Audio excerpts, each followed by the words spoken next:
Mimi ni mtu wa pande hii, kwa hivyo we have seen a lot of improvement in works done by the government, especially on the side of health. Recently, most of our people had to suffer a lot when they went to hospitals, but now through SHA, they are getting assistance. We have seen a lot of improvement in housing schemes. Roads are being opened elsewhere, markets and other things. And for this matter, we want to thank government for what they have done as far as the concern of the country is concerned. And we asking for peace and tranquility in this area so that whatever is being done, it is there for the peace of this country. And we ask all the members of the Kenyan community to live as one body, work as a team, so that we can have peace in this country.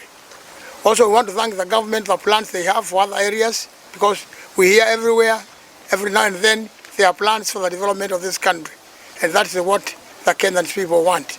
Otherwise, we are very pleased and we are very much ready to work.